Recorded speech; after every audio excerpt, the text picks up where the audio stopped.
1 week ago tonight, I made an emotional speech that was seen by millions, and as a result of my powerful words on that night, Republicans in Congress had second thoughts about repeal and replace. They realized that what is right, and I saved health insurance in the United States of America. Thank you. I didn't save it? They voted against it anyway? I really need to pay more attention to the news, I have to say. Well, first I want to tell, because so many people have asked, our son Billy is doing very well. He's getting eating. He's getting bigger. He's sleeping well. He can read now, which they say is unusual for him. My wife took a little video of him today. You can see, yeah, there he is. He's smiling because so many people donated to Children's Hospital Los Angeles. Either that or he has gas. We don't know, but what a humbling outpouring of support. So many people made donations to CHLA, and my wife and I are very grateful for it. Our plan is to send a card to everyone who made a donation. There were a lot, so we have our... you might be getting those at Christmas time, but we got a couple of very generous surprise donations, one from Los Compadres, which is a group of philanthropic Latino donors. That was not a joke. You nut. And from Moose Toys, which makes Shopkins, they made an exceptional donation. After I mentioned we bought Shopkins for our daughter Jane and told her they were a gift from her baby brother, and then they made this huge donation. So thanks to them, that $8 we spent really, really paid off. And thank you for all the supportive messages on Twitter and Facebook and whatever else there is. There was so much kindness, so much compassion. It was hard to even process. But there were also, and I know this is going to shock you, there were also some not-so-nice things that people said online about me, including members of the media. Now, this is a real headline from the New York Post, Jimmy Kimmel's obscene lies about kids and medical care. This is from something called the Washington Times. I don't think it's a real newspaper, but shut up, Jimmy Kimmel, you elitist creep. I cannot count the number of times I've been called an out-of-touch Hollywood elitist creep, which I have to say, I kind of appreciate, because when I was a kid, we had to drink the powdered milk because we couldn't afford the liquid. Our orange juice came frozen out of a can. It would squeeze out. My father, on the rare occasion we took a family trip, would hide the dog in the back of the car and then smuggle it into our motel room to avoid paying the $2 pet fee. So I have to say, my dream was to become an out-of-touch Hollywood elitist, and I guess it came true.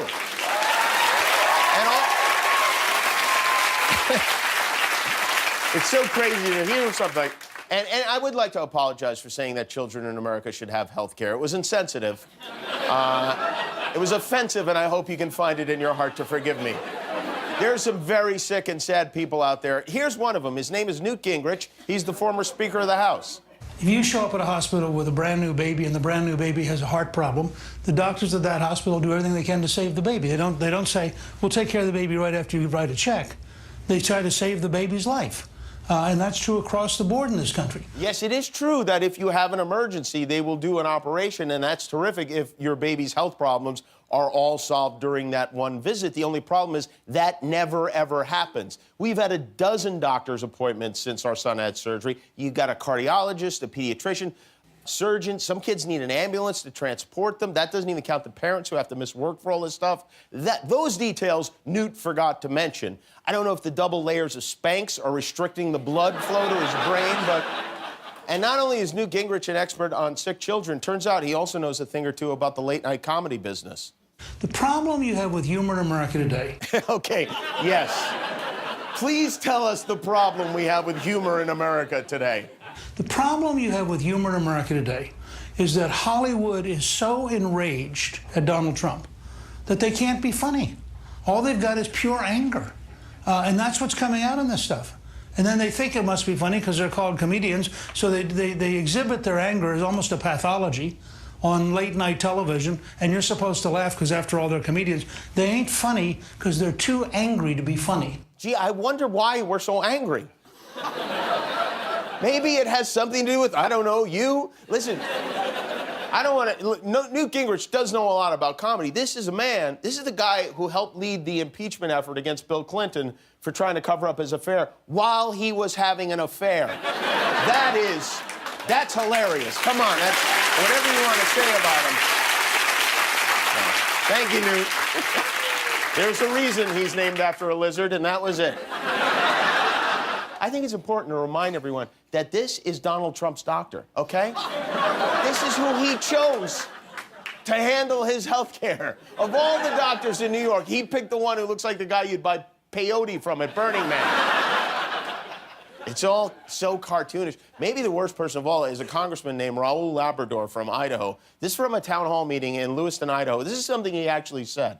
You are mandating people on Medicaid except dying. You are making a mandate. No one wants anybody to die. You know, that line is so indefensible. Nobody dies because they don't have access to health care. And that's a congressman. It's not a garbage man, that's a congressman we have. So now the health care bill moves from the House to the Senate, where hopefully some kind of common sense will prevail. One senator, Bill Cassidy from Louisiana, who's a Republican, came up with a barometer for the new health care bill that I happen to like a lot. Could you support a bill that allows insurance companies to cap their payouts to customers? As you present that, I asked, does it pass the Jimmy Kimmel test? Would a child born with a congenital heart disease be able to get everything she or he would need in that first year of life? I wanted to pass the Jimmy Kimmel test. Well, I do too. I think that's a good thing to have. So, anyway, Bill Cassidy is the United States Senator for Louisiana. He's a doctor. He's a gastroenterologist. He's married to a retired doctor. His wife, Laura, was a surgeon.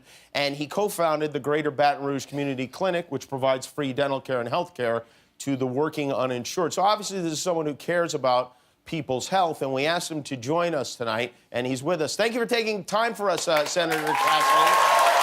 Thank you, Jimmy. Also, thank you for naming a test after me. I always figured if I ever got a test named after me, it would be for some embarrassing sexually transmitted disease.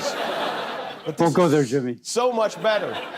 So let's talk about health care. Now, my first question is, why are the vast majority of Republican politicians against making sure Americans are truly covered when it comes to health care? Well, if you take the most prominent Republican politician, Donald Trump, he has said that he actually wants all to be covered. He wants to take care of pre-existing conditions without mandates. Americans hate mandates. And lastly, maybe most importantly, he wants to lower premiums. Right now, families have premiums $20,000 and $30,000, almost $40,000 a year, with $6,000 to $13,000 family deductibles. Now, a middle-class family can't afford that.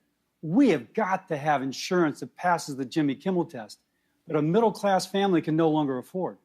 Do you believe that this healthcare, the healthcare bill that they passed does that, lowers those costs for middle-class people? The House plan was scored by the Congressional Budget Office as actually raising premiums, which is why, on the Senate side, we need to make it work, because we have to lower those premiums so that if another child is born, that child can get the care she needs, not only on the first year, but every year thereafter, as you mentioned so well. The clinic you co-founded caters to the working uninsured. Why is there even such a thing as working uninsured in the United States? Should there be? No, there shouldn't be. On the other hand, you have to have a health care program that not only works for the patient, but works for the taxpayer. Our country is spending so much money right now on health care. I am all about people having the insurance they need. But again, we have to be able to afford it both in our taxes and in our personal expenses. That's the tension. That's the goal. And frankly, I think that's President Trump's goal, too. Do you believe that every American, regardless of income, should be able to get regular checkups, maternity care, et cetera, all of those things that people who have health care get and need? Yep. You do. Where do you stand on the annual or lifetime payout caps, where the insurance companies cap how much money they can pay out, so that when a family has a child with a condition like my son has, they potentially could go bankrupt because of all the expensive surgeries? Yeah, as it turns out, the caps don't contribute. Having a cap does not contribute that much to the expense. You can eliminate that cap, and it does not really impact. It does not really impact the cost of the policy. It does to an extent, but not to such an extent that you have to have them. Will the Senate make sure that the millions of children who count on Medicaid don't lose access to medical care, because this House bill would cut, they say, $888 billion, mostly for, to benefit wealthy Americans?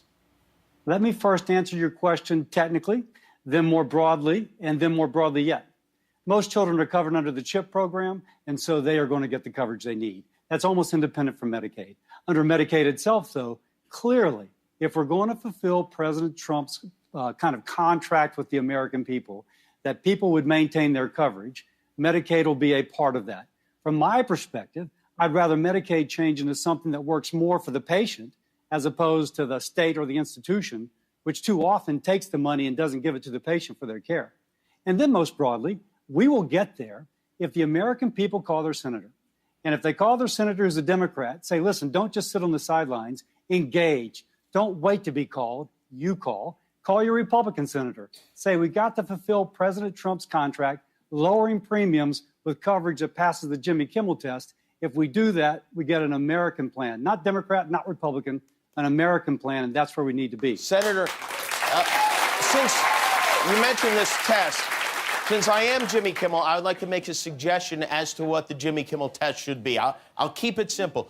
The Jimmy Kimmel test, I think, should be no family should be denied medical care, emergency or otherwise, because they can't afford it. Can that be the Jimmy Kimmel test, as simple as that? Is that oversimplifying it? Hey, man, you're on the right track. And if that's as close as we can get, that works great in government. Now, we've got to be able to pay for it.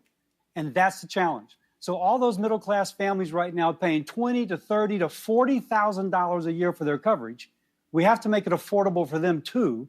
And that's what I'm hearing. Well, I can think of a way to pay for it is don't give a huge tax cut to millionaires like me and instead leave it how it is. I mean, that would be one way.